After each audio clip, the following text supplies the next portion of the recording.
दोस्तों, गौतम बुद्ध की ये कहानी हमें सिखाती है कि जीवन में आपके पास जो भी है उसे आप कभी भी घमंडी मत बनो, क्योंकि यदि आप घमंड करते हैं तो आपके पास और जितने भी अच्छे गुण हैं वो कभी बाहर नहीं आते हैं और आप कभी भी एक अच्छे इंसान नहीं कहलाते हैं। घमंड की वजह से दूसरे सभी गुणों का महत्व हो जाता है कम।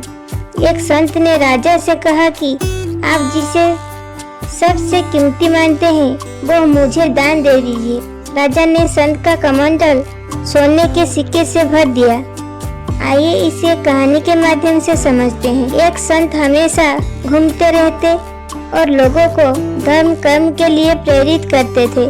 घूमते घूमते वो एक ऐसे राज्य में पहुंच गए जहाँ के राजा बहुत दानी और धर्म कर्म करने वाले थे, लेकिन उन्हें अपनी शक्ति पर और धन पर बहुत घमंड था।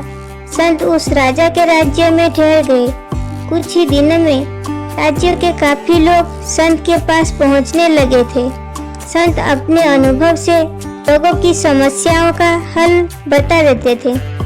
उनके उपदेश सुनने के लिए लोगों की भीड़ लगने लगे। बात राजा को मालूम हुई तो उन्होंने उस संत को अपने महल में भोजन के लिए आमंत्रित किया। संत राजा के महल में पहुंच गए।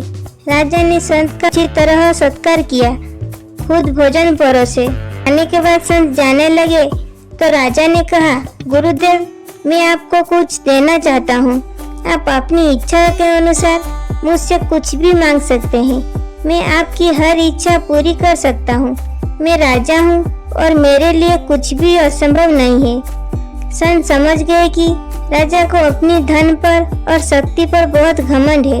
उन्होंने कहा कि राजन, आप अपनी सबसे प्रिय चीज मुझे दान में दे दीजिए।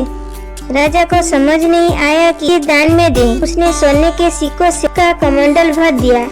संत ने कहा कि राजन, मुझे धन नहीं चाहिए, मुझे पैसा का लालच नहीं है, आप मुझे अपनी अहंकार दे दीजिए। घमंड एक ऐसी बुराई है जिससे हमारे सभी गुणों का महत्व खत्म हो जाता है। इस बुराई की वजह से आपके सारे गुण महत्वहीन हो। राजा को घमंड से बचना चाहिए। आपके पास जो भी धन पर आपकी प्रजा का भी हक है, क्योंकि राजा के लिए उसकी प्रजा की सुख ही सर्वोपरि होता है। अपनी प्रजा की सेवा निस्वार्थ भाव से करें, राजा का धर्म पूरा होगा।